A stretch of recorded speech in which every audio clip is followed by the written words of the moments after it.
Doctor Suresh कुमारी channel पर आपका स्वागत है। आज हम 10th क्लास इतिहास चैप्टर फर्स्ट यूरोप में राष्ट्रवाद का उदय और जिसमें भी पार्ट है हमारा है फ्रांसीसी क्रांति। फ्रांसीसी क्रांति क्या थी? तो सबसे पहले देखिए यूरोप दुनिया के बाकी देशों से शुरू से ही विकसित रहा। 16वीं 17वीं 18वीं 19वीं शताब्दी का सबसे पहले राष्ट्रवाद का उदय हुआ तो यूरोप में हुआ। औद्योगिक क्रांति आई तो कहाँ पे आई? यूरोप में आई।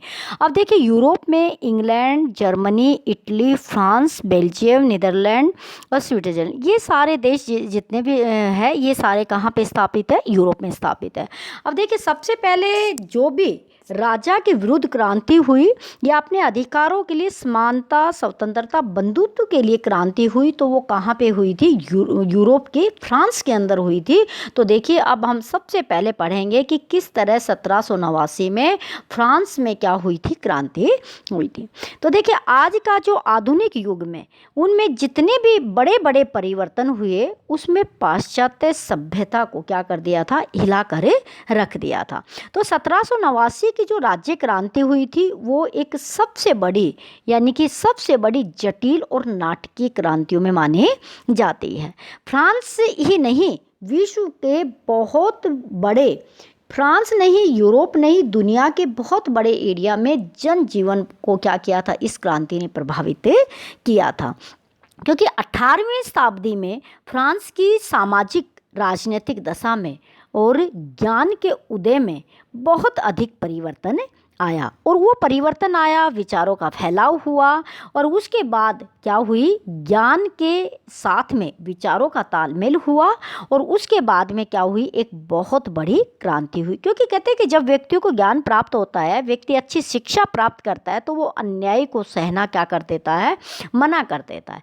किसी तरह का वो अन्याय को क्या नहीं कर सकता? सहने नहीं कर सकता। तो देखिए फ्रांस में क्रांति क्यों हुई? जब फ्रांस में क्रांति हुई उस समय फ्रांस का राजा लुई 16वां था और वो बड़ा ही निरंकुशवादी शासक था और जो उसकी पत्नी थी वो राजकार्यों में बहुत ज़्यादा दखल देती थी।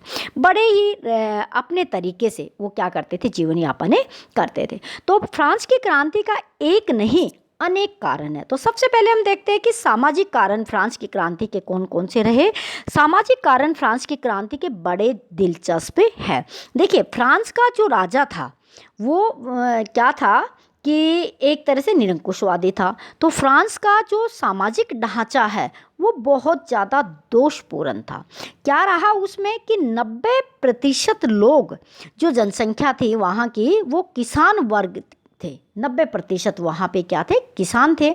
लेकिन ज़मीन जो थी वो ज़्यादातर किसके अधिकार में थे? कुलीन वर्ग के अधिकार में, चर्च के लोगों के अधिकार में, अमीर लोगों के अधिकार में थी।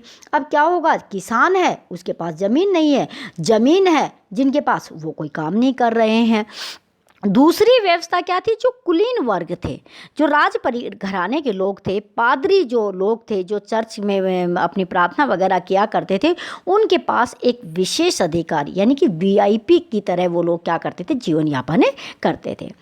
तीसरे वर्ग में वो लोग शामिल थे जो किसान, कारीगर, मजदूर या छोटे व्यापारी थे, वो उसमें क्या थे? शामिल थे। इस तरह ये सामाजिक ढांचा था, ये फ्रांस का था। यानी कि 90% लोग हैं जिनके पास ज़मीन नहीं है, वो फिर भी किसान है और उनके पास से जो कुलीन वर्ग है उनके पास विशेषाधिकार है। और तीसरा वर्ग है वो क्या है? उनके पास किसी भी तरह से कुछ नहीं है, फिर भी राज्य के साथ साथ वो लोग क्या करते? चर्च को अलग के अधिकार, यानी कि दोहरी व्यवस्था, राजा को अलग, सरकार को अलग कर अदा करेंगे और चर्च के जो पादरी हैं उनको वो लोग क्या करते थे? अलग से कर अदा करते थे। इस तरह जो सामाजिक जीवन था वो क्या था? बहुत जटिल और बहुत ही ज़्यादा दोषपूर्ण था। अब इसी के साथ हम देखते हैं राजनीतिक कारण कैसा रहा जो क्रांति को प्रभावित कर रहा था। राजनीतिक कारण में क्या था? देखिए जब ये क्रांति के समय फ्रांस का सम्राट, मैं अभी बताया कि लुई 16वां था, वो एक बहुत ज़्यादा निरंकुशवादी था, बुद्धिहीन व्यक्ति था और राजकार्यों के प्रति सदा ही उदासीन रहता था। लुई 16वें की जो पत्नी थी एंतोइनेव, वो शासन के कार्यों में बहुत ज़्यादा हस्तक्षेप करती थी, अपने भाई भतीजों को क्या करती थी? शासन के कार्यों में लगा कर रखती थी और सरकारी खजाने पर जो उनकी पत्नी पैसों को पानी की तरह क्या करती थी, बहाती थी। जनता पर करों का बोझ डबल कर दिया गया। एक तरफ चर्च और कुलीन वर्ग के लोगों को करों से तो मुक्त कर दिया गया, और जो आम जनता थी उन पर कर क्या कर दिए गए, उन पर दोहरे कर दिए गए। तो ये सामाजिक क्रांति, सामाजिक ढांचे के साथ साथ राजनीतिक ढांचा भी पूर्ण रूप से क्या था, बिखरा हुआ था, जो एक समाज में नहीं होना चाहिए कि जितने भी राज परिवार के सदस्य, कुलीन सदस्य, पादरी सदस्य, वो कर से मुक्त है, उनके ऊपर किसी तरह का कर नहीं है। आम जनता पर दोहरा कर लगाया जाता है। तो क्रांति होना क्या था, जरूरी था। और आर्थिक कारण भी कुछ इसी तरह से देखिए, जब अमेरिका 1776 में आज़ाद हुआ था, उसके 13 कॉलोनी थे, आज़ाद हुए थे, उनका आंदोलन चला था। उसके बाद क्या हुआ था कि फ्रांस के कब्जे में जो क्षेत्र थे उनके वो चले गए, तो उनका बोझ क्या हो गया, और जनता पर पड़ गए। और उसके रुपये जो राशि थी, जिसको क्या बोलते लिब्रे, उसका बोझ था, वो ज़्यादा क्या हो गया, बढ़ गया।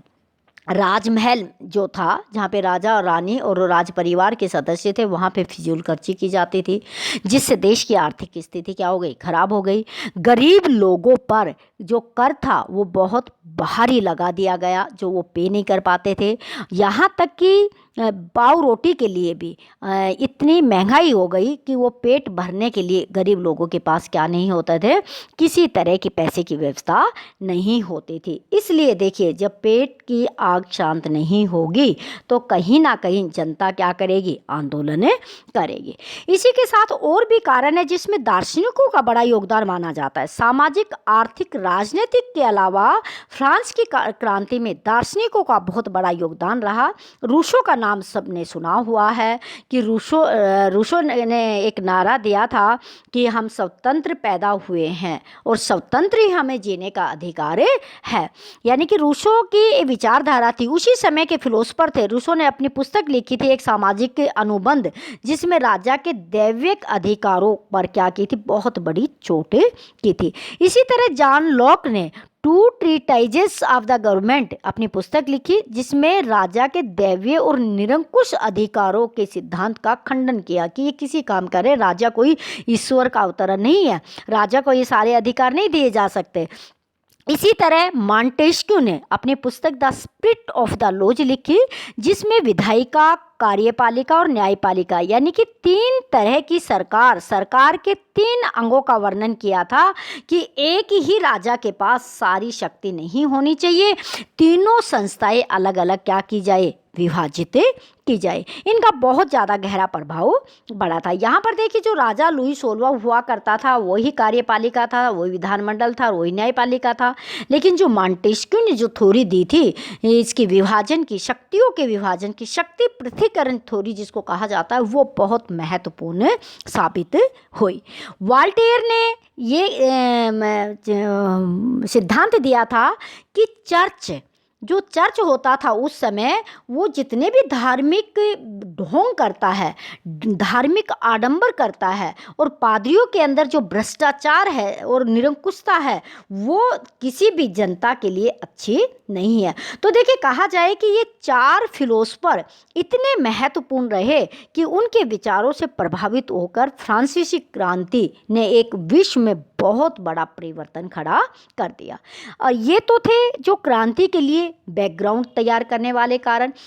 अब एक ऐसा तात्कालिक कारण था जिसको तुरंत जनता को क्या कर दिया, एक तरह से मुखर कर दिया। तो देखिए, फ्रांस का राजा लुई जो 16वां था, उसने एकदम से अचानक कर बढ़ा दिया, और बढ़े हुए करों को स्टेटस जनरल में अनुमति लेनी थी। और 5 मई 1789 को, यानी कि 5 मई 1789 को स्टेट्स जनरल की बैठक बुलाई गई।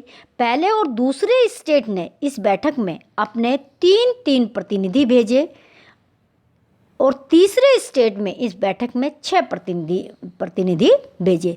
तीसरे स्टेटस ने मांग की कि प्रत्येक प्रतिनिधि को मत देने का अधिकार होना चाहिए। उनकी मांग को अस्वीकार कर दिया जाने का कारण उन्होंने बैठक का बहिष्कार कर दिया गया। जब उनकी मांग को नहीं माना गया, उन्होंने कहा कि हमें मत देने का अधिकार हो, मांग को नहीं माना गया, तो उन्होंने उसका क्या कर दिया, बहिष्कार कर दिया। और 20 जून 1789 को वर्साई जो फ्रांस में जगह है, वर्साई के टेनिस कोर्ट में ये जो बैठक हो रही थी, टेनिस कोर्ट में अपने आप को नेशनल असेंबली घोषित कर दिया कि यही क्या है, राष्ट्रीय जो क्या होगी, विधानमंडल होगी। और फ्रांस में क्रांति का क्या कर दिया, एक तरह से बिगुल फूंक दिया। और इस तरह फ्रांस में क्रांति हुई और धीरे धीरे अत्याचारी निरंकुशकारी शासक लुई 14 और इस वंश से क्या मिली, स्वतंत्रता मिले।